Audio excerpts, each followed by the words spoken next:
السلام علیکم ورحمۃ اللہ وبرکاتہ۔ الحمد للہ رب العالمین والصلاة والسلام علی رسولہ الکریم وعلی آلہ وصحبہ ومن سار علی نہجہ الی یوم الدین وسلم تسلیما کثیرا،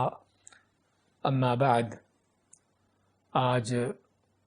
ہم دور علوم شرعیہ کی فقہ الصلاۃ میں جو ہمارا موضوع چل رہا ہے اس کے حوالے سے درس لیں گے۔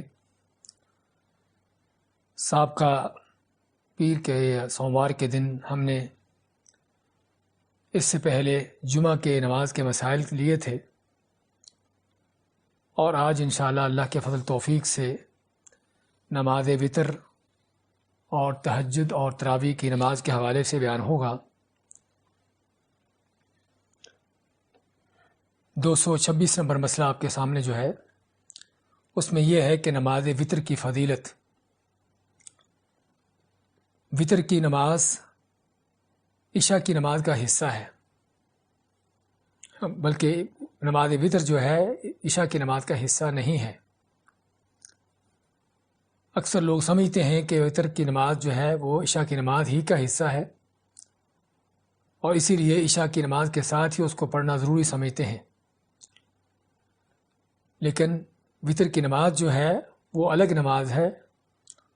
اور اس کا تعلق رات کی نماز کے ساتھ، تہجد کی نماز کے ساتھ ہے اصل۔ لیکن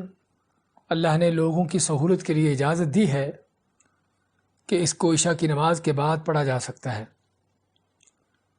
تو چنانچہ عشاء کی وتر کی نماز جو ہے اس کا وقت عشاء کی نماز کے بعد سے شروع ہوتا ہے۔ آپ چاہے مغرب کے ساتھ بھی عشاء کو جمع کر لیں، تب بھی آپ عشاء کی نماز کے ساتھ ہی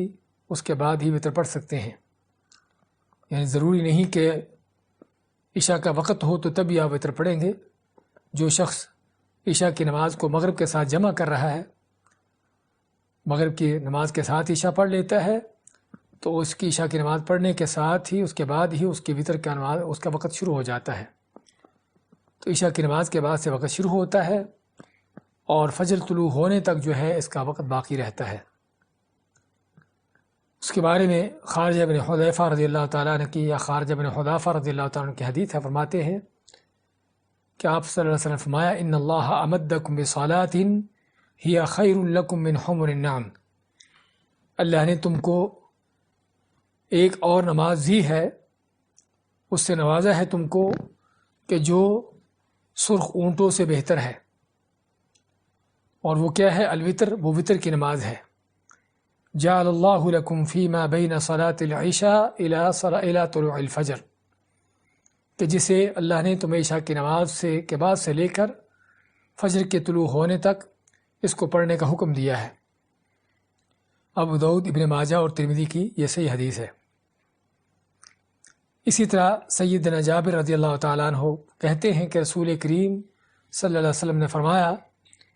من خشی منکم الا یستیقظ من آخر اللیل فلیوتر من اولہ، کہ جس کے اس بات کا خطرہ ہو کہ رات کے آخری پہر نہیں اٹھ پائے گا، اس کو چاہیے کہ وہ رات کے پہلے پہر بھی، یعنی عشاء کی نماز کے بعد ہی اس کو پڑھ لے۔ ومن طمع منکم، اور جسے امید ہو ان یقوم من آخر اللیل،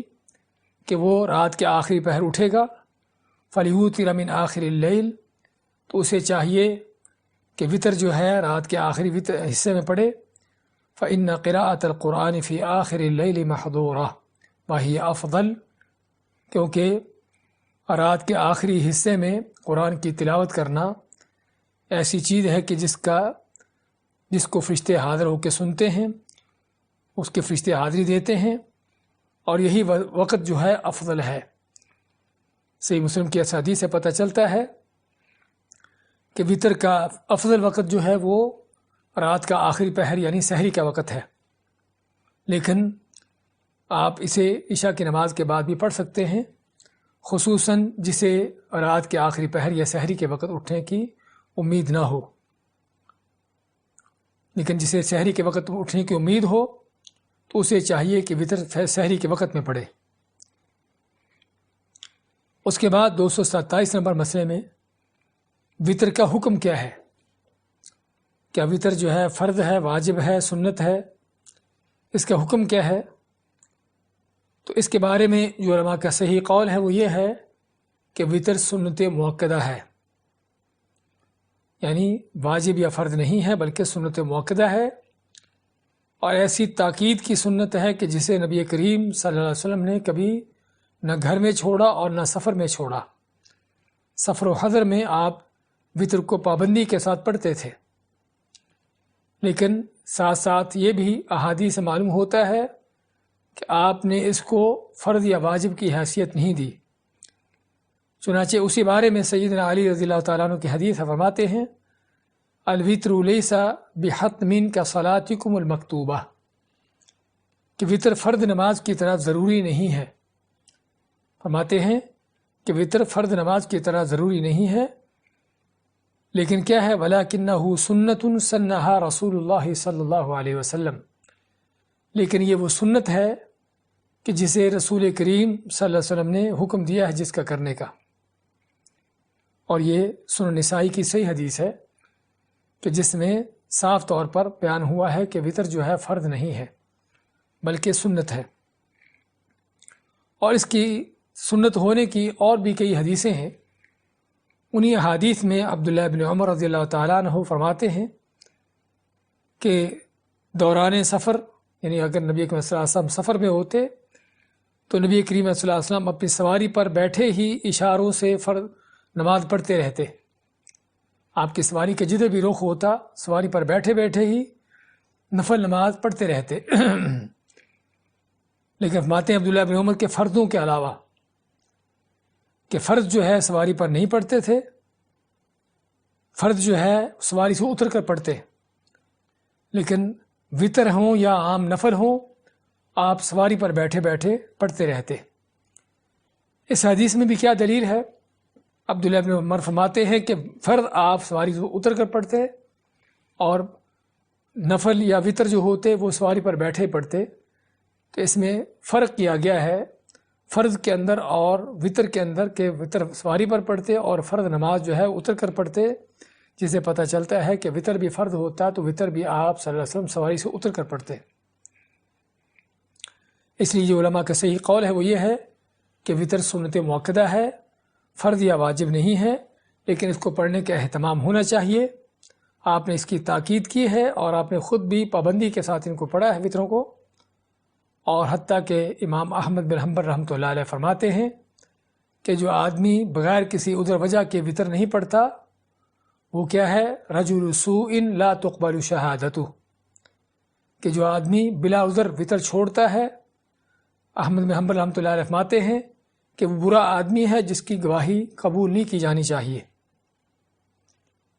اس کے بعد 228 نمبر مسئلے میں وطروں کی تعداد کیا ہے، یعنی ہم کتنے وطر پڑھ سکتے ہیں، اس کے بارے میں سیدنا ابو ایوب انصاری رضی اللہ تعالیٰ عنہ کی حدیث ہے۔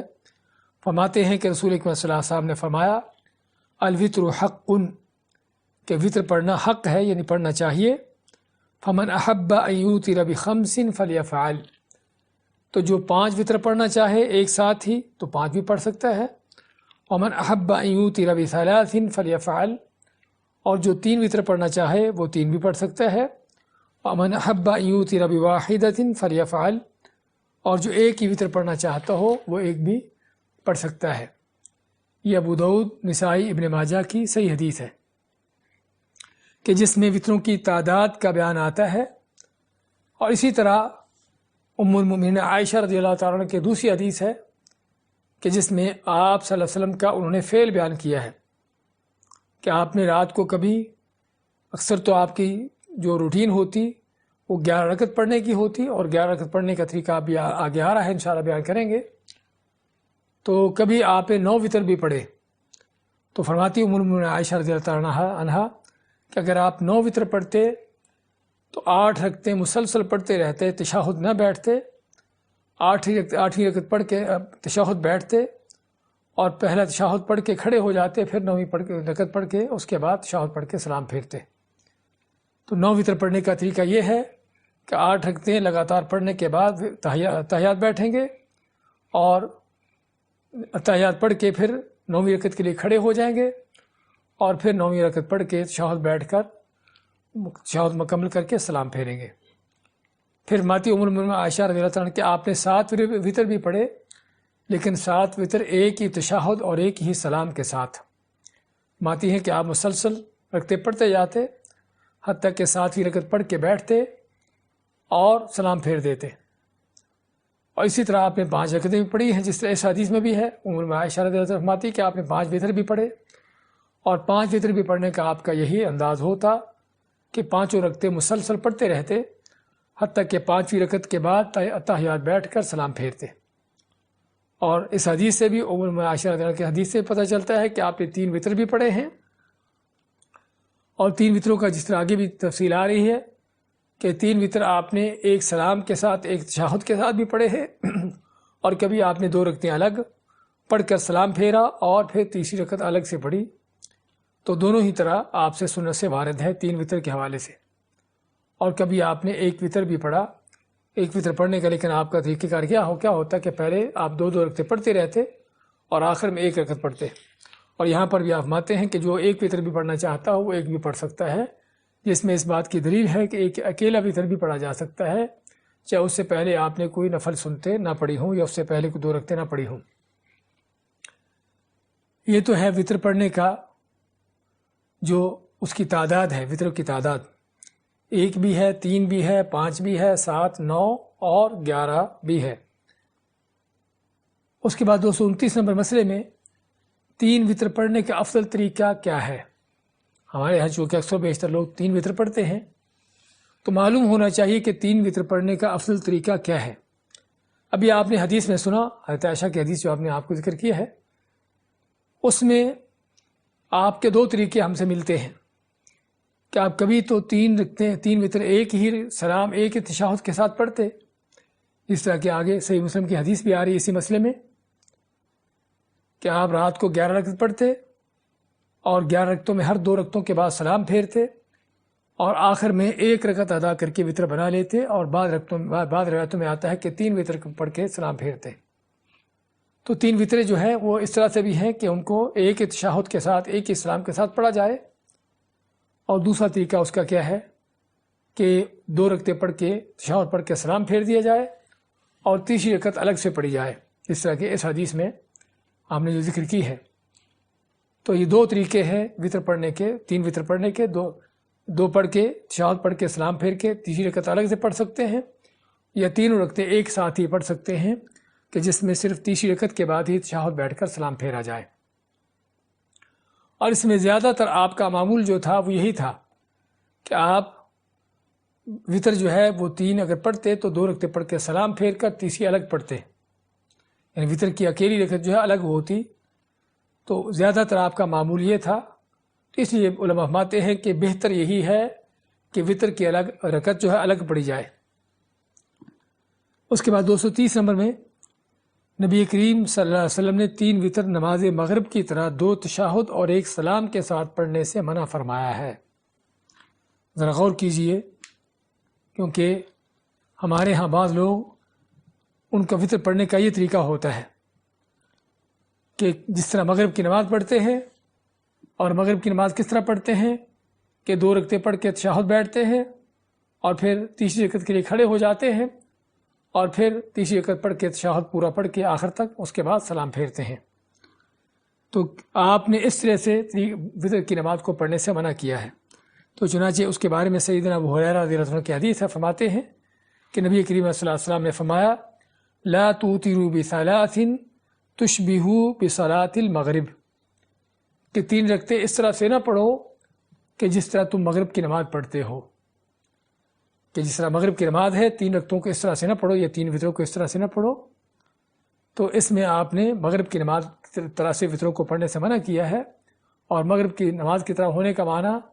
کہ 2 رکعتیں پڑھ کے تشہد بیٹھا جائے اور پھر تشہد پڑھ کے کھڑے ہو جائیں تیسری رکعت کے لیے، اور تیسری رکعت پڑھ کے تشہد پورا پڑھ کے پھر سلام پھیرے۔ تو آپ صلی اللہ علیہ وسلم نے اس طریقے سے وطر پڑھنے سے منع کیا ہے، اگرچہ ہمارے بہت سے لوگ ان کا وطر پڑھنے کا طریقہ کار یہی ہے جس سے آپ نے منع کیا ہے۔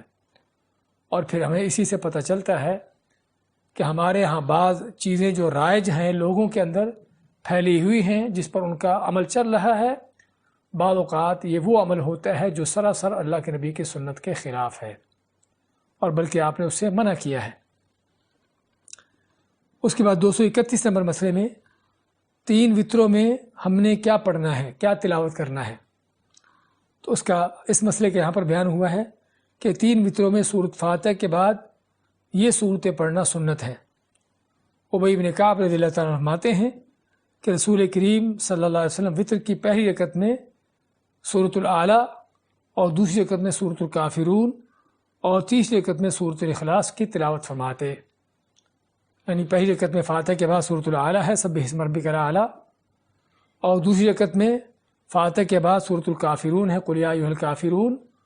اور تیسری رکعت میں سورۃ الاخلاص قل ھو اللہ احد۔ تو آپ کا یہ معمول تھا کہ اگر آپ 3 وطر الگ سے پڑھتے،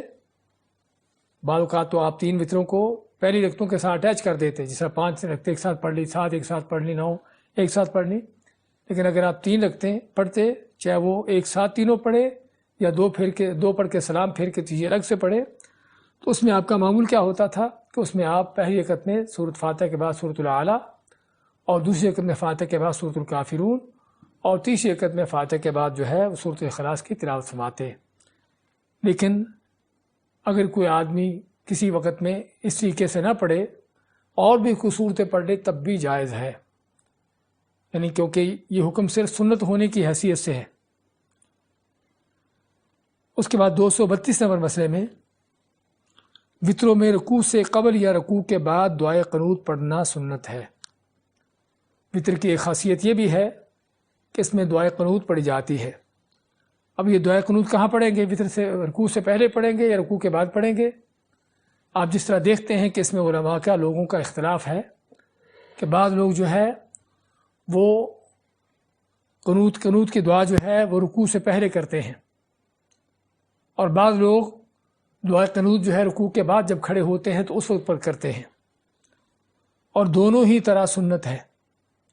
دونوں ہی طرح کرنا سنت سے ثابت ہے کہ آپ چاہیں تو رکوع سے پہلے بھی وطر کی دعائے قنوت پڑھ سکتے ہیں، اور چاہیں تو رکوع کے بعد بھی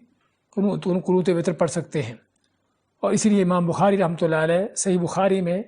باب باندھتے ہوئے فرماتے ہیں باب القنوت قبل الرکوع و بعدہ، کہ دعائے قنوت پڑھنا رکوع سے پہلے اور رکوع کے بعد،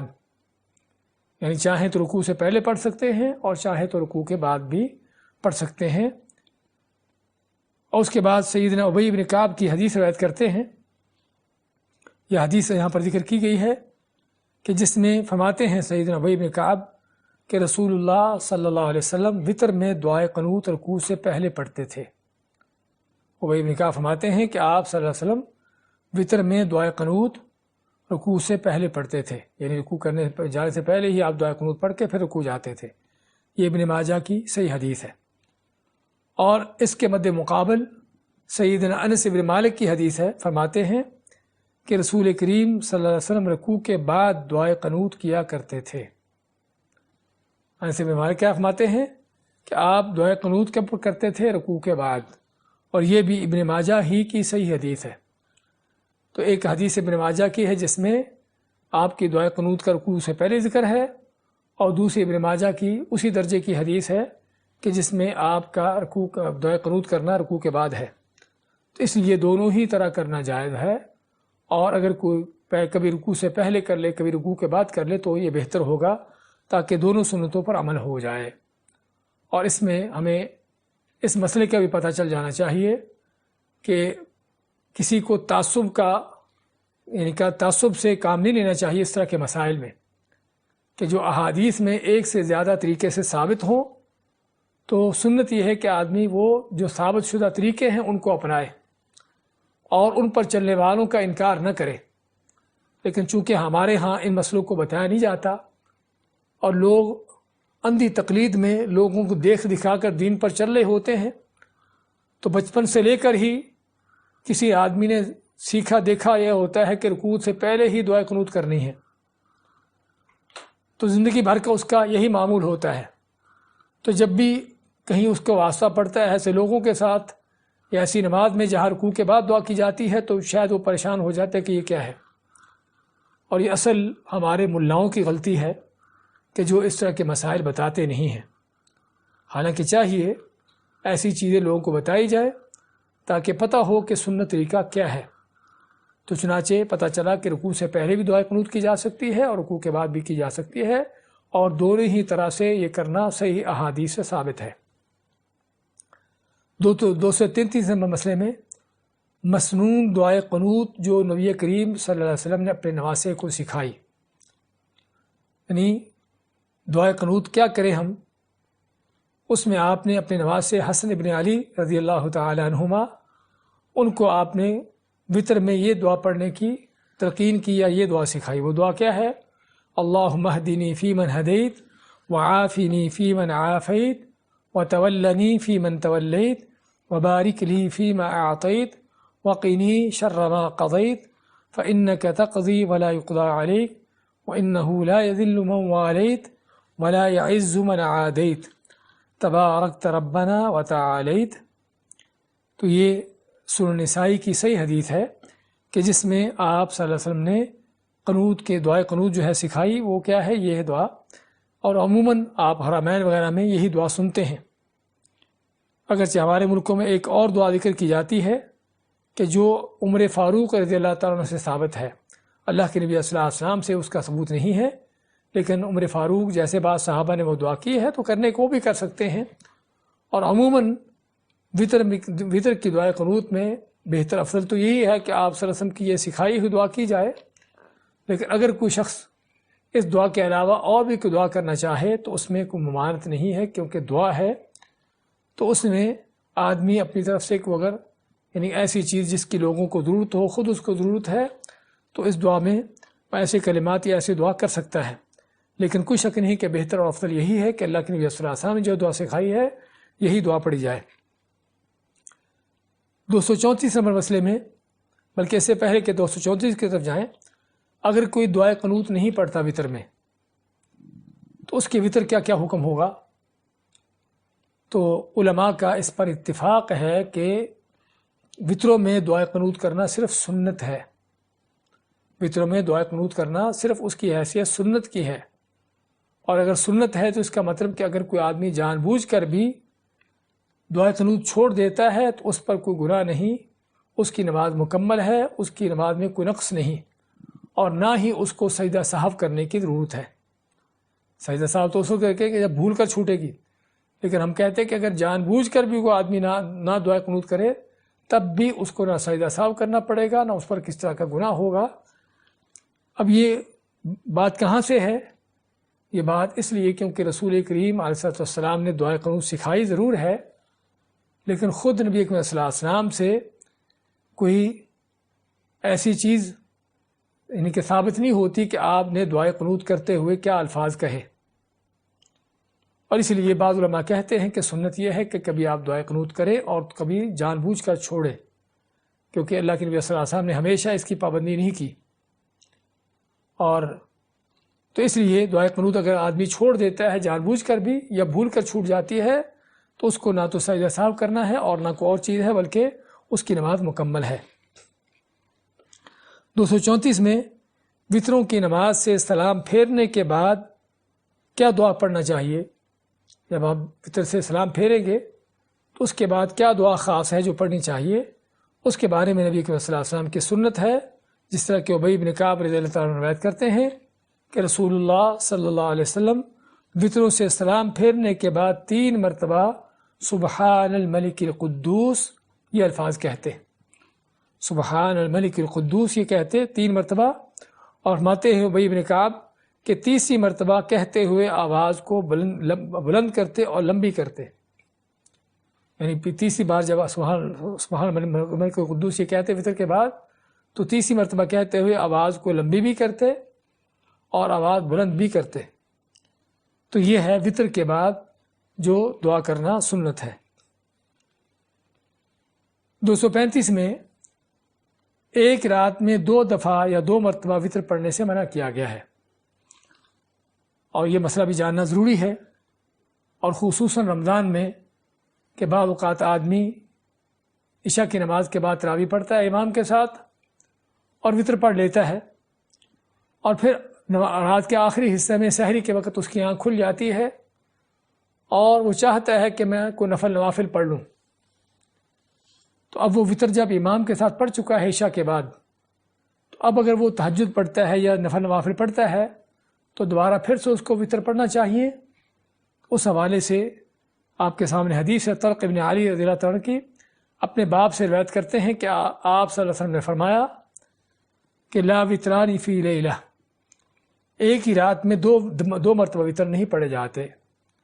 اس کا معنی یہ ہوا کہ اگر آپ نے عشاء کی نماز کے بعد وطر پڑھ لیے ہیں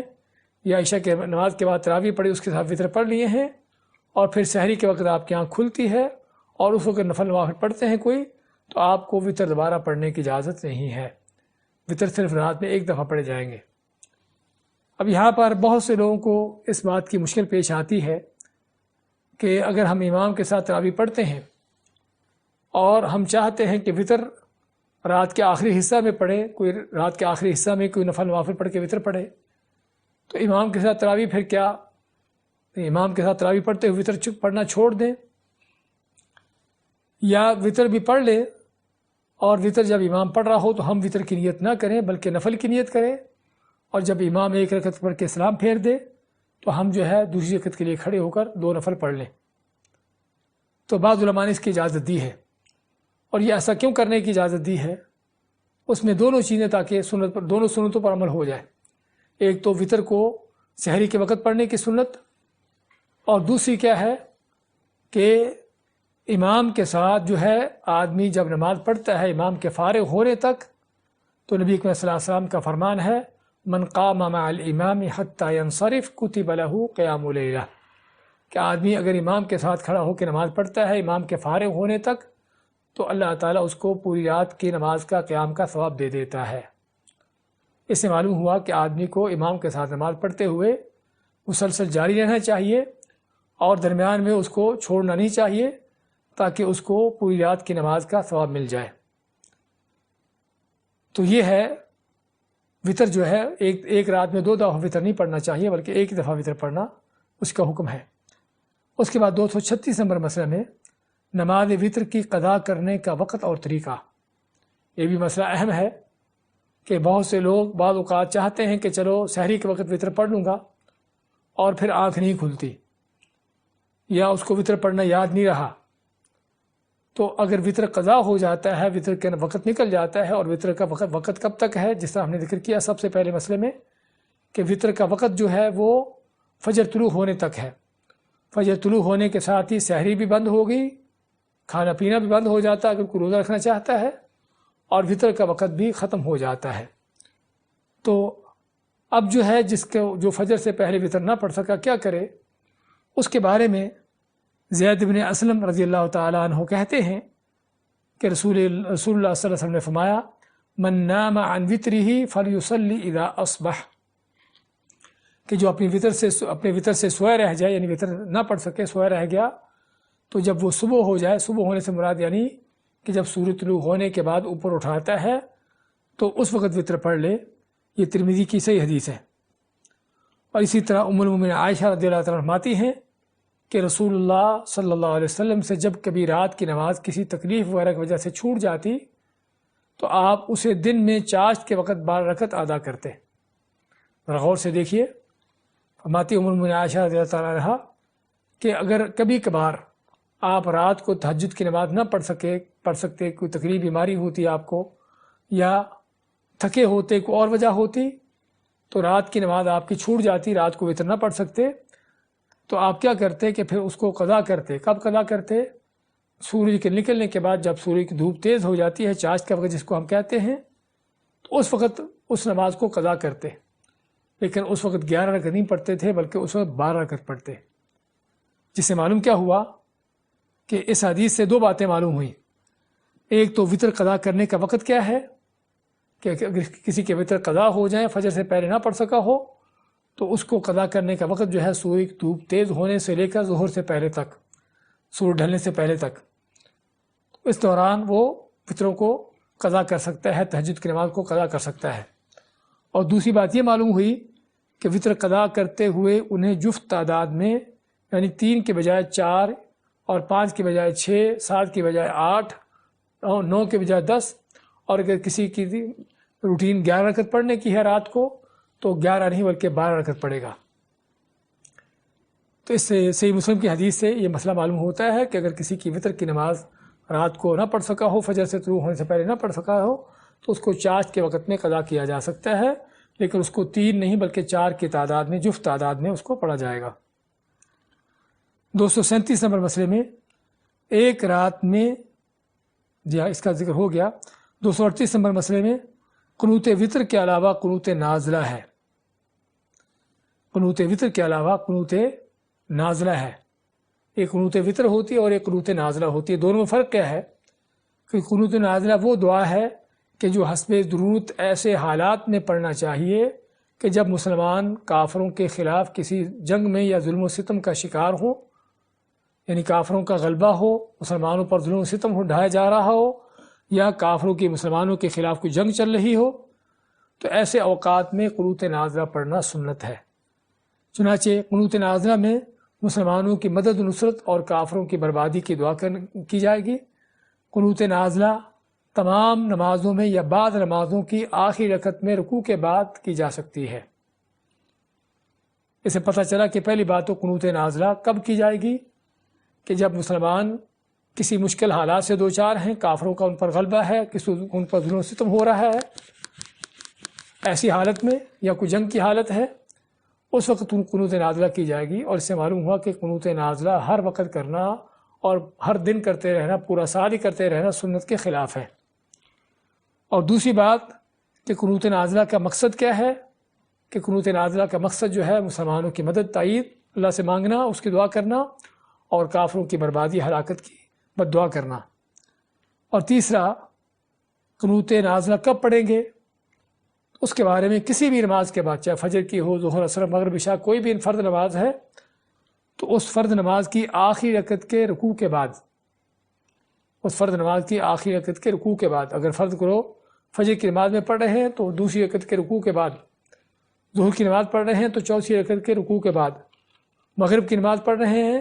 تو تیسری رکعت کے رکوع کے بعد۔ اور اس کی دلیل کیا ہے کہ قنوت نازلہ رکوع کے بعد ہی کی جائے گی؟ اس کی دلیلیں کی ایک ہیں، انہی میں ابن عباس رضی اللہ عنہ کی حدیث فرماتے ہیں کہ رسول اللہ صلی اللہ علیہ وسلم نے 1 مہینہ متواتر ظہر، عصر، مغرب، عشاء اور فجر کی آخری رکعت میں سمع اللہ لمن حمدہ کہنے کے بعد بنی سلیم کے قبائل رعل، ذکوان اور عصیہ کے خلاف بد دعا فرماتے رہے۔ یعنی 1 مہینہ تک رسول کریم صلی اللہ علیہ وسلم جو ہیں ہر نماز میں، فجر کی، ظہر کی، عصر، مغرب، عشاء کی، ہر نماز کی جو فرض ہیں اس کی آخری رکعت میں سمع اللہ لمن حمدہ کہنے کے بعد، رکوع سے اٹھنے کے بعد جو ہے آپ ان قبائل پر بد دعا کرتے رہے، کیونکہ ان قبائل نے مسلمانوں کا بہت بڑا نقصان کیا تھا، 70 کے قریب صحابہ کو شہید کیا تھا، تو آپ ان پر بد دعا کرتے رہے، اور 1 مہینہ تک آپ کی یہ دعائے قنوت نازلہ جس کو کہتے ہیں جاری رہی۔ اسی طرح سیدنا انس بن مالک کی روایت ہے، فرماتے ہیں کہ نبی کریم صلی اللہ علیہ وسلم نے 1 ماہ تک قنوت پڑھی، پھر ترک فرما دی، یعنی آپ نے 1 ماہ تک دعائے قنوت کی تو قنوت نازلہ، اس کے بعد آپ نے پھر دوبارہ یہ قنوت نازلہ نہ کی۔ اس سے معلوم ہوا کہ قنوت نازلہ صرف آپ نے 1 مہینہ کی ہے، اور وہ بھی ان خاص حالات میں جب مسلمانوں کو ضرورت تھی۔ تو ہمارے بھی یہی سنت ہے کہ اگر مسلمان کسی بھی وقت میں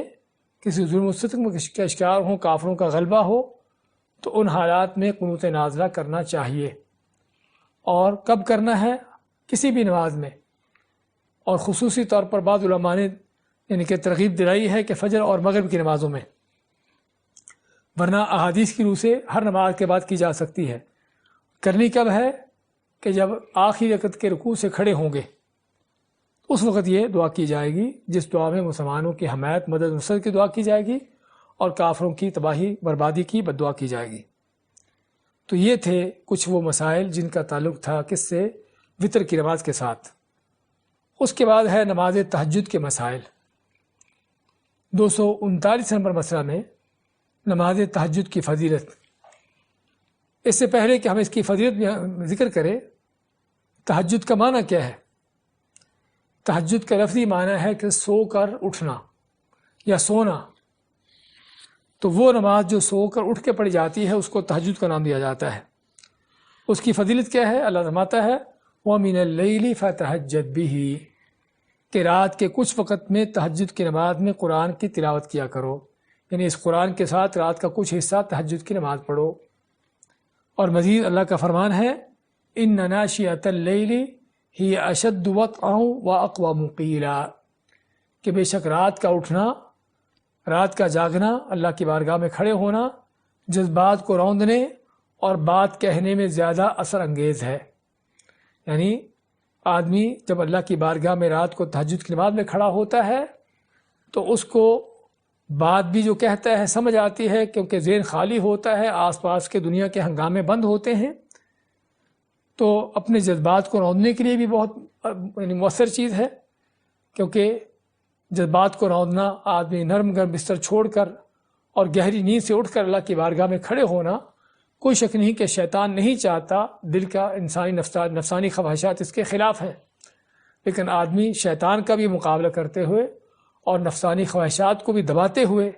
جب اللہ کی بارگاہ میں کھڑا ہوتا ہے تو کوئی شک نہیں کہ بہت بڑی قربانی ہے اس کی۔ اور پھر اس وقت میں جب کہ پوری طرح سے ماحول پرسکون ہوتا ہے، دنیا کے ہنگامے نہیں ہوتے، تو ان حالات میں آدمی جو دعا کرتا ہے وہ بھی اس کے دل سے نکلتی ہے اور اس کو اللہ تعالیٰ اس دعا کو قبول کرتا ہے۔ اور اس کی فضیلت کے حوالے سے سیدنا ابو ہریرہ رضی اللہ عنہ کی حدیث فرماتے ہیں کہ آپ سے فرمایا افضل الصیام بعد رمضان شہر اللہ المحرم، کہ رمضان کے روزوں کے بعد سب سے افضل روزے کون سے ہیں؟ وہ اللہ کے مہینے محرم کے روزے ہیں۔ افضل الصلاة بعد الفریضۃ صلاۃ اللیل، اور فرض نمازوں کے بعد سب سے افضل نماز کون سی ہے؟ وہ رات کی نماز یعنی تہجد کی نماز ہے۔ 240 نمبر مسئلہ میں نماز تہجد کی مسنون رکعات، یعنی تہجد کی نماز میں کتنی رکعتیں پڑھنا سنت ہیں۔ اس سے پہلے ہم نے وطروں کا ذکر کیا ہے، اور یہاں پر معلوم ہونا چاہیے کہ وطر، نماز تہجد، قیام اللیل، تراویح، یہ حقیقت میں ساری ایک ہی نماز۔ ہم نے جب 11 وطر کا ذکر کیا ہے تو 11 وطر کا معنی یہ نہیں کہ تہجد کے علاوہ تھے،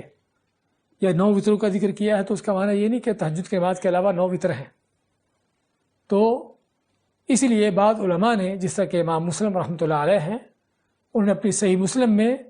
جب رات کی نماز کا ذکر کیا ہے جس کو تہجد قیام اللیل کہا جاتا ہے، تو انہوں نے صرف اس کو تہجد کا نام نہیں دیا، بلکہ اس باب کا جو نام دیا ہے، عنوان باندھا ہے، وہ کس پر ہے؟ اس کو صلاۃ الوتر کا نام دیا ہے، یا کتاب الوتر، کہ وطر کی نماز۔ تو ان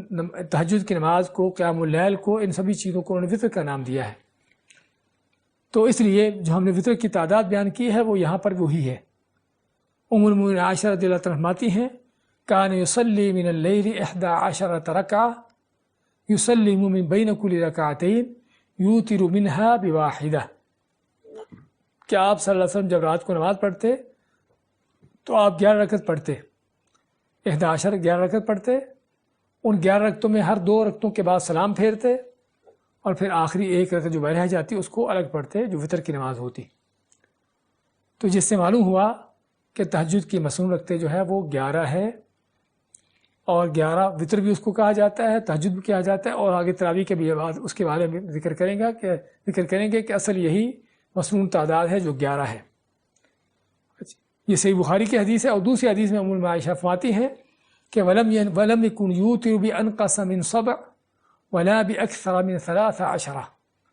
کہ نبی کریم علیہ السلام آپ نے کبھی 7 رکعتوں سے کم نہیں پڑھی اور کبھی 13 سے زیادہ نہیں پڑھی۔ رات کی نماز میں آپ کی کم سے کم جو رکعتیں ہوتی کتنی؟ 7 ہوتی، اور 7 رکعتوں کا ہم نے طریقہ بتایا ہے کہ آپ صلی اللہ علیہ وسلم سے جو طریقہ ثابت ہے کہ آپ 7 رکعتیں ایک ہی تشہد، ایک ہی سلام کے ساتھ پڑھتے، اور زیادہ سے زیادہ آپ کی رکعتیں فرماتی ہیں کہ کتنی ہوتی؟ 13 رکعتیں ہوتی۔ اور اسی چیز کی تائید جو ہے ابن عباس رضی اللہ عنہ کی حدیث میں بھی آتی ہے کہ انہوں نے بھی آپ کی تہجد کی نماز کا جب ذکر کیا تو 13 رکعت کا ذکر کیا، لیکن ہم دیکھتے ہیں کہ اکثر حدیثوں کے اندر تو 11 رکعتوں کا ذکر ہے، جس طرح کہ حضرت عائشہ خود ہی فرماتی ہیں کہ آپ رات کو 11 رکعت پڑھتے تھے، اور آگے تراویح کے مسئلے میں آ رہا ہے کہ آپ نے 11 رکعت سے زیادہ کبھی نہیں پڑھی۔ تو پھر جو ہے 13 کی تعداد کہاں سے آ گئی؟ اس کے بارے میں ابن عباس کی حدیث کو دیکھا جائے تو پتہ چلتا ہے کہ 11 سے جو 2 زیادہ ہیں یہ کیا ہیں کہ آپ جب رات کی تہجد کی نماز شروع کرتے تو شروع میں آپ 2 رکعتیں ہلکی پھلکی پڑھتے، ورنہ تو ابھی ہم دیکھیں گے کہ آپ کی تہجد کی رات کی نماز کتنی لمبی ہوتی تھی، لیکن شروع کی 2 رکعتیں ہلکی پھلکی پڑھ کے اس کے بعد پھر لمبی رکعتیں شروع کرتے. تو اس لیے اگر ان 2 رکعتوں کو ساتھ ملا دیا جائے باقی رکعتوں کے تو 13 بن جاتی ہیں. 241 نمبر مسئلے میں نماز تہجد کی مسنون دعائے استفتاح، یعنی اگر آپ تہجد کی نماز کے لیے کھڑے ہوتے ہو، ویسے تو آپ کے لیے جائز ہے کہ آپ جو بھی ثنا کے طور پر دعا پڑھتے ہو، اللہم باعث بینی بین خطایا یا یہ ہو یا قدوسی ہو، آپ کوئی بھی دعا حتیٰ کہ تہجد کی نماز کے میں پڑھ سکتے ہو. لیکن نبی کریم صلی اللہ علیہ وسلم کی سنت ہے کہ آپ تہجد کی نماز میں خصوصاً ایک دعا کا پڑھنے کا اہتمام کرتے، اور ہمیں بھی وہ دعا یاد ہونا چاہیے اور پڑھنا چاہیے. وہ دعا کیا ہے؟ اللہم رب جبرائیل و میکائیل و اسرافیل، اے اللہ جو جبرائیل، میکائیل، اسرافیل کا رب ہے، فاطر السماوات والارض جو آسمان زمین کو پیدا کرنے والا ہے، عالم الغیب والشہادہ اور ہر چھپی ظاہر چیز کو جاننے والا ہے، انت تحکم بین عبادک تو ہی اپنے بندوں کے درمیان فیصلہ کرے گا، فیما کانوا فیہ یختلفون جس میں وہ اختلاف کرتے تھے، اہدینی لما اختلف فیہ من الحق باذنک، اللہ تعالیٰ اپنے حکم سے جس حق بات میں اختلاف ہوتا ہے اس میں میری رہنمائی کر، مجھے ہدایت دے، میری رہنمائی کر، انک تہدی من تشاء الی صراط مستقیم، کیونکہ تو ہی جسے چاہے سیدھی راہ کی ہدایت دیتا ہے. دیکھیے کس قدر عظیم دعا ہے، اور پڑھنے والے کون ہیں؟ رب العالمین کے رسول ہیں، جہانوں کے سردار، نبیوں کے امام ہیں. دعا کس چیز کی کر رہے ہیں؟ کہ بندوں کے درمیان جو اختلافات ہوتے ہیں، چاہے وہ اختلافات دنیا کے کسی معاملے پر ہوں یا دین کے کسی مسئلے پر ہوں، تو آپ دعا کرتے ہیں کہ اللہ اس اختلاف میں سے جو صحیح بات ہے اس پر میری رہنمائی کر دے. تو اگر رسول کریم صلی اللہ علیہ وسلم کو اللہ سے دعا کی ضرورت ہے کہ اختلافات میں سے جو حق بات ہے، صحیح بات ہے، اس کی پہچان کرنے کے لیے اللہ سے دعا کر رہے ہیں، تو پھر عام لوگوں کو، دوسرے لوگوں کو کس قدر ضرورت ہے کہ وہ اس طرح کی دعائیں سیکھیں اور کریں، اور اللہ سے ہدایت کا راستہ مانگیں اور ہدایت کی طلب کریں، کہ کہیں ایسا نہ ہو کہ وہ اپنے طور پر جس چیز کو صحیح سمجھتے ہیں اللہ کے ہاں وہ صحیح نہ ہو، اور جس چیز کو وہ راجح قرار دے رہے ہیں ممکن اللہ کے ہاں مرجوح ہو، اللہ کے ہاں وہ یعنی کہ قابل قبول نہ ہو. تو اس لیے ہمیں بھی ضرورت ہے کہ ان اختلافات سے نکلنے کے لیے، ان سے بچنے کے لیے، اور صحیح چیز پر، صحیح رستے پر چلنے کے لیے اللہ سے دعا گو ہونے کی. اس کے بعد 242 نمبر مسئلہ میں تہجد کے لیے بہتر ہے کہ رات کا کچھ حصہ سونے کے بعد ادا کی جائے. ہم نے اس سے پہلے ذکر کیا ہے کہ تہجد کا لفظی معنی کیا ہے کہ سونے کے بعد اٹھ کر نماز پڑھنا، جس طرح کہ حجاج ابن عمر رضی اللہ تعالیٰ فرماتے ہیں کہ تہجد کا معنی کیا ہے کہ سونے کے بعد اٹھ کر نماز پڑھنا، اور نبی کریم صلی اللہ علیہ وسلم کی یہی سنت ہے. لیکن بعض اوقات آدمی اس کو رات کے پہلے حصے میں یا پہلے پہر میں سونے کی اس کو فرصت نہیں ملتی، یا رات کے کافی حصے تک جاگنا پڑتا اس کو، کوئی ایسی ڈیوٹی ہے، ایسا کام ہے، کوئی سفر میں ہے، کہ ایسی کیفیت ہے کہ وہ یعنی کہ سو نہ سکا ہو، تو کیا وہ آدمی تہجد نہیں پڑھے گا؟ یا تہجد کے لیے سونا شرط ہے؟ تو ہم کہیں گے تہجد کے لیے سونا شرط نہیں ہے. ویسے تو سنت یہ ہے کہ آدمی رات کا پہلا حصہ سوئے اور اس کے بعد آدھی رات یا اس کے بعد اٹھ کر تہجد کی نماز پڑھے. لیکن اگر کسی کو سونے کا موقع نہ ملا ہو تو تب بھی وہ تہجد کی نماز ادا کر سکتا ہے، جس طرح کہ سعودیہ کے مفتی اعظم شیخ ابن باز رحمۃ اللہ علیہ کا فتویٰ ہے. اس کے بعد ہمارا تیسرا موضوع نماز تراویح کے مسائل،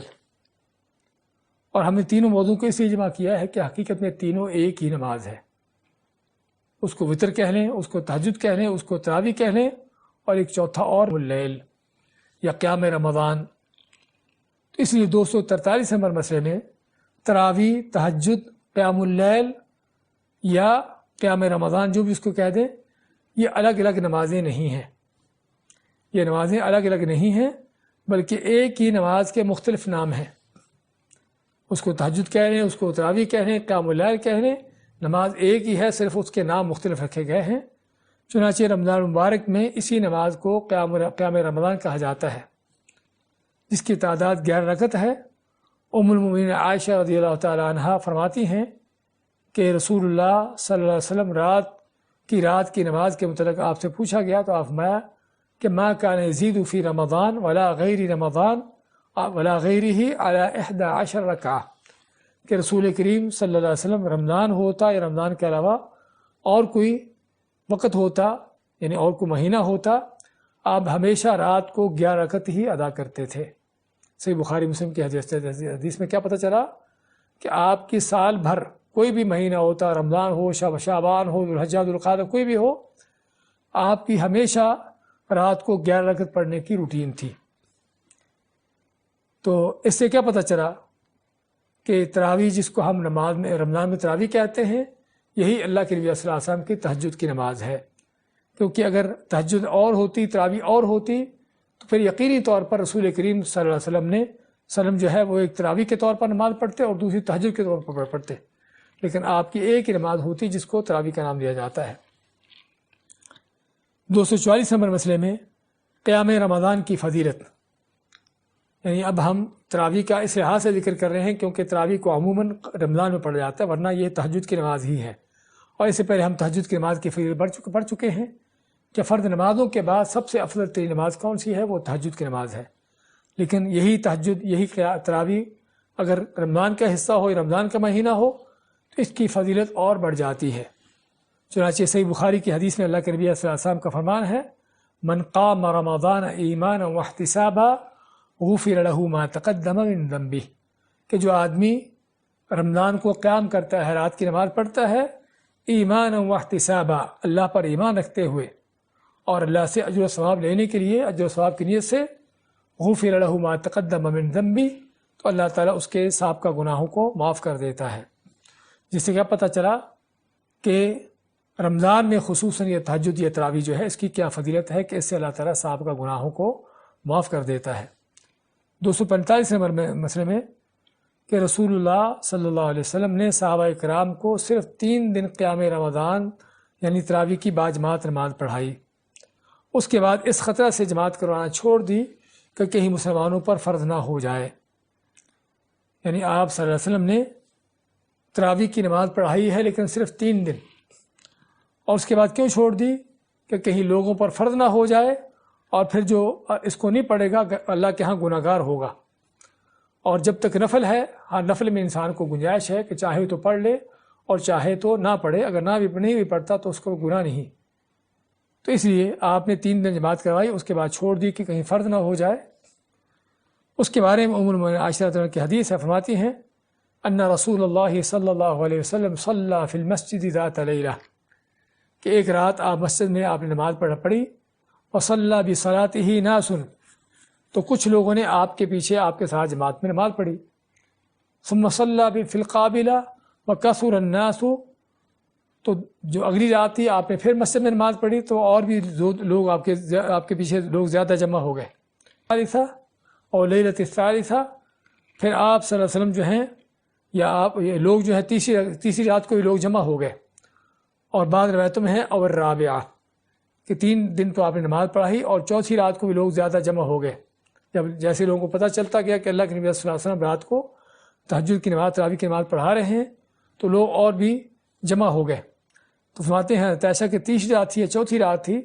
تو کافی لوگ جمع ہو گئے، لیکن اللہ کے نبی صلی اللہ علیہ وسلم مسجد میں نہ آئے، آپ نے گھر میں ہی نماز پڑھ لی۔ فلما اصبح قال، تو جب صبح ہوتی ہے فجر کی نماز کے لیے آتے ہیں تو آپ فرماتے ہیں قد رأیت الذی صنعتم، کہ جو تم لوگ کر رہے تھے میں اس کو دیکھ رہا تھا کہ تم لوگ جمع ہو رہے ہو۔ فلم یمنعنی من الخروج الیکم الا انی خشیت ان یفرض علیکم، لیکن میں کیوں تمہارے پاس نہ آیا تاکہ جو تم کو جماعت کراؤں، کہ مجھے خطرہ تھا کہ کہیں یہ تمہارے اوپر فرض نہ ہو جائے۔ تو اس سے کیا پتہ چلا کہ آپ نے 3 دن باقاعدہ جماعت کروائی ہے تراویح کی۔ اگر کوئی تراویح کی جماعت کو بدعت کہتا ہے تو حقیقت میں اس کے لا علمی کی دلیل ہے، ورنہ خود نبی صلی اللہ علیہ وسلم نے تراویح کی جماعت کروائی ہے، اور اسی آپ کی سنت پر اس کو، یعنی کہ حضرت فاروق کے دور میں جب تراویح کو دوبارہ باجماعت شروع کیا گیا تو اسی سنت کی بنیاد پر شروع کیا گیا۔ اس کے بعد آخری مسئلہ اس موضوع پر یا آخری سے پہلے بلکہ، کہ کیا صرف اپنے تراویح کی جماعت ہی کروا سکتے ہیں یا تہجد کی جماعت بھی کروائی جا سکتی ہے، یا تہجد کے علاوہ اور بھی جو نفل نوافل ہیں ان کی بھی جماعت کروائی جا سکتی ہے، یا سنتیں جو ہم زور سے پہلے، زور کے بعد یا نمازوں سے پہلے نمازوں کے بعد پڑھتے ہیں ان سنتوں کی بھی جماعت کروائی جا سکتی ہے۔ تو یہ مسئلہ بھی جاننے والا ہے۔ اس میں کیا ہے کہ جہاں تک سنتوں کی جماعت کروانا اس کا کوئی ثبوت نہیں، اور اس لیے علماء نے اس کو جائز قرار نہیں دیا کہ سنت کروائی جائے، یعنی فجر کی 2 سنتیں اس کے بعد جماعت پڑھا جائے، یا ظہر کی پہلے کی 4 سنتیں یا بعد کی 4 سنتیں ہیں ان کو بعد جماعت پڑھا جائے۔ تو ایسی تو کوئی سنت سے نہیں ہے، ہمارے سامنے کوئی ایسی چیز نہیں ہے کہ اللہ کے نبی صلی اللہ علیہ وسلم نے کبھی سنتوں کی جماعت کروائی ہو، لیکن نفلوں کی جماعت آپ نے کروائی ہے۔ اس میں حضرت انس بن مالک کی حدیث ہے، فرماتے ہیں کہ اللہ کے نبی صلی اللہ علیہ وسلم ہمارے گھر میں آئے تو آپ نے 2 رکعتیں پڑھی اور ہم بھی آپ کے ساتھ کھڑے ہو گئے۔ حضرت انس فرماتے ہیں کہ میں اور گھر میں ایک یتیم بچہ تھا، ہم دونوں آپ کے پیچھے کھڑے ہو گئے، اور حضرت انس کی والدہ ام سلیم جو ہے فرماتے ہیں کہ ہمارے پیچھے کھڑی تھی، اور یہ نماز کون سی تھی؟ نفل نماز تھی، دن میں نفل نماز۔ تو نفل نماز کی اس طرح با جماعت کی جماعت پڑھی جا سکتی ہے، لیکن کبھی کبھار، یعنی کہ اس کو باقاعدہ روٹین بنا لیں، لیکن کبھی کبھار جو ہے نفل کی نماز با جماعت پڑھی جا سکتی ہے۔ اور جہاں تک تہجد کی نماز ہے اس کا تو اللہ کے نبی صلی اللہ علیہ وسلم سے کئی بار پڑھنا ثابت ہے، یعنی تہجد کی نماز بھی ہم روٹین کے مطابق ہر رات نہیں پڑھیں گے با جماعت، لیکن اس کو کبھی کبھار اگر با جماعت پڑھ لیا جائے تو یہ سنت سے ثابت ہے۔ اس میں کئی ایک احادیث آتی ہیں، ابن عباس کی حدیث ہے صحیح بخاری میں ہی، فرماتے ہیں کہ ایک رات میں آپ صلی اللہ علیہ وسلم کے پاس رات آپ کے پاس سویا تو جب آدھی رات ہوتی ہے، آدھی رات تھوڑی زیادہ ہو جاتی تو آپ اٹھتے ہیں اپنے بستر سے اور دعا پڑھتے ہیں، سورۃ آل عمران کی آخری آیتیں پڑھتے ہیں، اس کے بعد وضو کر کے آپ تہجد کی نماز کے لیے کھڑے ہو جاتے ہیں۔ تو فرماتے ابن عباس کہ میں نے بھی وضو کیا اور میں بھی آپ کے ساتھ آ کے کھڑا ہو گیا، لیکن کھڑا کہاں پر ہوئے؟ کھڑے ہو گئے آپ صلی اللہ علیہ وسلم کے بائیں طرف۔ تو فرماتے ہیں ابن عباس کہ آپ نے مجھے پکڑ کر جو اپنے دائیں طرف کھڑا کر لیا۔ تو ابن عباس کی حدیث ہے جس میں آپ نے تہجد کی نماز ابن عباس کے ساتھ پڑھی ہے۔ اس طرح عبداللہ بن مسعود کی حدیث بھی ہے، فرماتے ہیں کہ آپ صلی اللہ علیہ وسلم کے ساتھ میں کھڑا ہوا تہجد کی نماز میں تو آپ نے اتنا لمبا قیام کیا کہ حتیٰ کہ میرا دل چاہا کہ میں چھوڑ دوں۔ اور اسی طرح حضرت حذیفہ بن یمان کی حدیث ہے، فرماتے ہیں کہ نبی اکرم صلی اللہ علیہ وسلم ایک رات نماز کے لیے کھڑے ہوئے تو آپ نے سورۃ بقرہ شروع کی اور بقرہ ختم کر لی، اور بقرہ ختم کر کے سورۃ نساء شروع کی، اس کو ختم کر دیا۔ اس کے بعد آپ سورۃ آل عمران کی تلاوت کرتے ہیں اور اس کو بھی مکمل کر لیتے ہیں، یعنی ایک ہی رکعت میں 3 صورتیں کہ جن کی جو تقریباً 5.25 پارے سے زیادہ ہیں، تو اتنی لمبی آپ تلاوت کرتے ہیں۔ فرماتے ہیں حذیفہ بن یمان کہ پھر تلاوت آپ کی تھی کیسی کہ ایک لفظ پر رکنا، اس پر غور و فکر کرنا، اور اگر اس میں کوئی اللہ تعالیٰ کی رحمت کی بات ہو رہی ہے تو اللہ کی رحمت کو طلب کرنا، اس کا مانگنا، اس کی دعا کرنا، اور اگر اللہ کے کسی عذاب کا ذکر ہو رہا ہے تو اللہ کے اس عذاب سے پناہ مانگنا۔ تو آپ نے اس انداز سے اتنی لمبی رکعت پڑھی، تو جس سے پتہ چلتا ہے کہ تہجد کی نماز کو با جماعت پڑھا جا سکتا ہے، لیکن وہ بھی باقاعدہ ہر روز نہیں بلکہ کبھی کبھار اگر پڑھی جائے تو جائز ہے۔ اس کے بعد آخری مسئلہ ہے 246 نمبر، ایک ہی رات میں قرآن کریم ختم کرنا جس کو شبینہ کہتے ہیں، سنت کے خلاف اور ناپسندیدہ عمل ہے۔ ہمارے بعض لوگ رمضان میں کیا کرتے ہیں، اور خصوصاً رمضان کی آخری راتوں میں شبینہ کرواتے ہیں۔ وہ کیا ہوتا ہے کہ پوری رات ہی حافظ صاحب، قاری صاحب قرآن پڑھتے رہتے ہیں، قرآن کو شروع کرتے ہیں عشاء کے بعد سے، اور فجر سے پہلے یعنی رات کے آخری حصے میں قرآن کو ختم کیا ہوتا ہے۔ تو یہ عمل کیا ہے؟ نیکی ہے، عبادت ہے، یا عکس ہے؟ اس کے بارے میں عبداللہ بن عمر رضی اللہ عنہ فرماتے ہیں کہ رسول کریم علیہ السلام نے فرمایا، لا يفقه من قرأ القرآن فی اقل من 3، کہ جس آدمی نے 3 دن سے کم میں قرآن کو ختم کر دیا اس نے قرآن کو سمجھا ہی نہیں۔ یعنی بعض لوگوں کو قرآن پر تلاوت کرنے کی کافی ان کی کوشش ہوتی ہے، محنت ہوتی ہے، لیکن دیکھنا ہے کہ کتنی دیر میں قرآن کو ختم کیا جا سکتا ہے، کم سے کم کتنی مدت ہونی چاہیے۔ تو آپ مانتے کہ جس نے 3 دن سے کم وقت میں قرآن ختم کیا، قرآن مکمل کیا، تو اس نے قرآن کو سمجھا ہی نہیں۔ اور واقعی حقیقت بھی یہی ہے کہ آدمی جب تیزی کے ساتھ قرآن کو پڑھے گا تو اس کو کوئی سمجھ نہیں آئے گی کہ میں نے قرآن میں کیا سیکھا ہے۔ اور اس طرح عائشہ فرماتی ہیں کہ میں نہیں جانتی کہ رسول اللہ صلی اللہ علیہ وسلم نے کبھی پورا قرآن صبح تک ختم کیا ہو، یعنی آپ نے عشاء کے بعد قرآن شروع کیا ہو یا مغرب کے بعد شروع کیا ہو اور فجر سے پہلے آپ نے اس کو ختم بھی کر دیا ہو،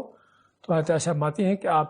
میں نے کبھی بھی آپ کو ایسا کرتے نہیں دیکھا۔ حالانکہ ابھی آپ سن چکے ہیں کہ آپ کی رات کے تہجد کی نماز کتنی لمبی ہوتی تھی، کتنا لمبا قیام کرتے تھے، حتیٰ کہ دوسری روایتوں میں ہے کہ حتیٰ تتورم قدماہ، حتیٰ کہ اللہ کے نبی صلی اللہ علیہ وسلم کے قدم مبارک سوج جاتے تھے، اور آپ سے کہا جاتا کہ اللہ نے تو آپ کے پہلے آخری سبھی گناہ معاف کیے ہیں، تو آپ اتنی محنت کیوں کرتے ہیں؟ تو آپ فرماتے افلا اکون عبدا شکورا، کہ میں اللہ کا شکر گزار بندہ نہ کیا بنوں۔ تو بات کر رہے تھے کہ نبی اکرم صلی اللہ علیہ وسلم اتنی بڑی عبادت، لمبی عبادت کرنے کے باوجود بھی کبھی آپ نے رات کو قرآن ختم نہیں کیا، یعنی پورا قرآن ایک رات میں نہیں پڑھا، اور بلکہ آپ نے 3 دن سے کم کرنے کو بھی اس کی مذمت کی ہے، اس کو بھی اچھا نہیں سمجھا۔ تو جس سے کیا پتہ چلتا ہے کہ ایک ہی رات میں قرآن کو اس انداز سے پڑھنا کہ یہ سنت کے خلاف ہے، عقل کے بھی خلاف ہے، اور عقل کے خلاف ہونے کا معنی کہ قرآن کا مقصد اس سے ہدایت حاصل کرنا ہے، اس کو سمجھنا ہے، اس پر غور و فکر کرنا ہے، اور جب ایک ہی رات میں اس کو ختم کرنے کا پروگرام ہوگا تو پھر کیا ہے، وہ پڑھنے والے کو خود ہی پتہ ہوتا کہ میں کیا پڑھ رہا ہوں، اس قدر تیزی سے پڑھ رہا ہوتا ہے۔ تو اس لیے یہ چیز سنت کے سراسر خلاف ہے، بلکہ قرآن کی ایک بے ادبی کا انداز ہے۔ اللہ تعالیٰ ہمیں قرآن و سنت کو سمجھنے کی، اس پر عمل پیرا ہونے کی توفیق دے۔ تو آج کے مسائل میں ہم نے کیا لیا ہے کہ سب سے پہلے وطر کے حوالے سے کہ وطر کیا چیز ہے، وطر کی فضیلت کیا ہے، اور وطر کو پڑھنے کا وقت کیا ہے کہ عشاء کی نماز کے بعد سے لے کر فجر طلوع ہونے تک، اور پھر آگے وطر کا حکم کیا ہے کہ وطر جو ہے سنت مؤکدہ ہے، کیونکہ احادیث سے یہی معلوم ہوتا ہے کہ آپ نے اس کو سنت مؤکدہ کی حیثیت سے بیان کیا ہے۔ اور وطروں کی تعداد کا ذکر ہوا، 1 ہے، 3 ہے، 5، 7، 9 اور 11، اور پھر اس کا افضل وقت کیا ہے، وہ افضل اس کا وقت جو ہے سحری کا وقت ہے، رات کا آخری حصہ۔ اس کا افضل طریقہ کیا ہے کہ اگر 3 وطر پڑھتے ہیں تو افضل طریقہ یہ ہے کہ 2 رکعتیں پڑھ کے سلام پھیر دیں اور تیسری رکعت جو ہے الگ سے پڑھیں۔ اور اسی طرح ہم نے اس بات کا بیان کیا ہے کہ آپ صلی اللہ علیہ وسلم نے وطروں کو مغرب کی نماز کی طرف پڑھنے سے منع کیا ہے، اور وطر میں کیا پڑھنا چاہیے، کس طرح پڑھنا چاہیے اس کا ذکر ہوا ہے، اور وطر میں قنوت، دعائے قنوت جو ہے وہ کب پڑھیں گے، کب نہیں پڑھیں گے، اور کیا دعا کریں گے، اس چیز کا بیان ہوا۔ اور پھر اس کے بعد اس بات کا بھی بیان ہوا کہ ایک بار ہی وطر پڑھے جاتے ہیں رات کے اندر، ایک ہی رات میں 2 بار وطر پڑھنا جو ہے وہ منع ہے۔ اور اگر وطر قضا ہو جائیں تو کیا کرنا چاہیے کہ سورج نکلنے کے بعد اس کی دھوپ تیز ہونے پر، جس کو چاشت کا وقت کہتے ہیں، تو اس وقت وطر کو قضا کیا جائے گا، لیکن دن کے وقت میں ان کو تعداد، ان کے طاق عدد میں نہیں پڑھا جائے گا، بلکہ ان کو جفت عدد میں پڑھا جائے گا۔ طاق عدد کا معنی 3، 5، 7 وغیرہ، اور جفت کے معنی کہ 2، 4، 6، 8۔ اور اسی طرح قنوت نازلہ کا ذکر ہوا کہ قنوت نازلہ ہے کہ جو خاص حالات میں پڑھی جاتی ہے اور فرض نمازوں میں پڑھی جائے گی، اور فرض نماز کی آخری رکعت میں رکوع کے بعد اٹھ کر یہ پڑھی جاتی ہے۔ اس کے بعد تہجد کے مسائل کا ذکر کیا کہ اصل وطر تہجد ایک ہی چیز ہے، لیکن بعض اوقات آدمی وطر عشاء کی نماز کے بعد ہی 1 پڑھ لیتے ہے، 3 پڑھ لیتا ہے، تو یہ تہجد کے زمرے میں نہیں آئے گی۔ تو تہجد جو ہے اس کی فضیلت کیا ہے کہ یہ وہ چیز ہے کہ جس سے انسان اپنے جذبات کو روندنے کے لیے اور بات کہنے کے لیے اس کا زیادہ اثر انگیز انداز ہوتا ہے۔ اور اسی طرح آپ فرماتے ہیں کہ سب سے بہترین روزے کون سے ہیں، اللہ کے مہینے محرم کے روزے ہیں، اور سب سے بہترین نماز کون سی ہے، وہ فرض نمازوں کے بعد صلاۃ اللیل ہے، یعنی رات کی نماز ہے، تہجد کی نماز ہے، جو سب سے افضل نماز ہے فرض نمازوں کے بعد۔ اس کی مسنون تعداد کا ذکر ہوا کہ آپ صلی اللہ علیہ وسلم کی عموماً جو روٹین تھی رات کو 11 رکعت پڑھنے کی تھی، اور آپ نے کبھی کبھار 13 بھی پڑھی ہیں، اور کم سے کم آپ نے 7 پڑھی ہیں۔ اور اس کے بعد دعائے تہجد کی نماز میں دعا کیا پڑھنا چاہیے استفتاح کے طور پر، ثنا کے طور پر، اس کا ذکر ہوا، اس دعا کو یاد کرنا چاہیے۔ اور اسی طرح تہجد کے ساتھ تراویح کا ذکر ہوا کہ تہجد تراویح ایک ہی نماز ہے، لیکن چونکہ لوگ رمضان میں اس کو تراویح کا نام دیتے ہیں، اس لیے ہم نے بھی اس نام سے ایک سوالک سے اس کے مسائل کا ذکر کر دیا۔ ورنہ آپ صلی اللہ علیہ وسلم رمضان ہوتا ہے، رمضان کے علاوہ کوئی دوسرا وقت ہوتا، رات کو ایک ہی نماز پڑھتے، اور وہ تھی تہجد کی نماز یا قیام اللیل یا جس کو تراویح کہہ دیں، اور جس کی تعداد جو ہے 11 رکعت ہوتی تھی۔ اور اس کی فضیلت کیا ہے کہ رمضان میں خصوصی طور پر تہجد پڑھنے کی فضیلت کہ اللہ تعالیٰ انسان کے سابقہ گناہوں کو معاف کر دیتا ہے، بشرطے کہ اس کی نیت خالص ہو، اللہ سے جو ثواب لینے کے لیے ہو۔ اور پھر یہ بھی ذکر ہوا کہ آپ نے تراویح کی 3 دن جماعت کروائی، اس کے بعد آپ نے نماز کروانا چھوڑ دی کہ کہیں فرض نہ ہو جائے۔ اور اس کے ساتھ آخری مسئلہ ذکر ہوا کہ ایک ہی رات میں پورے قرآن کو ختم کرنا، یعنی رات کے وقت شروع کر کے اسی رات میں ختم کرنا، جس کو شبینہ کا نام دیا جاتا ہے، تو یہ چیز اللہ کے نبی کے سنت کے خلاف ہے۔ آپ نے کبھی شبینہ نہیں کیا اور نہ کروایا ہے، اور نہ ہی اس کی کوئی تعلیمات دی ہیں۔ بارک اللہ فیکم و جزاکم اللہ خیر۔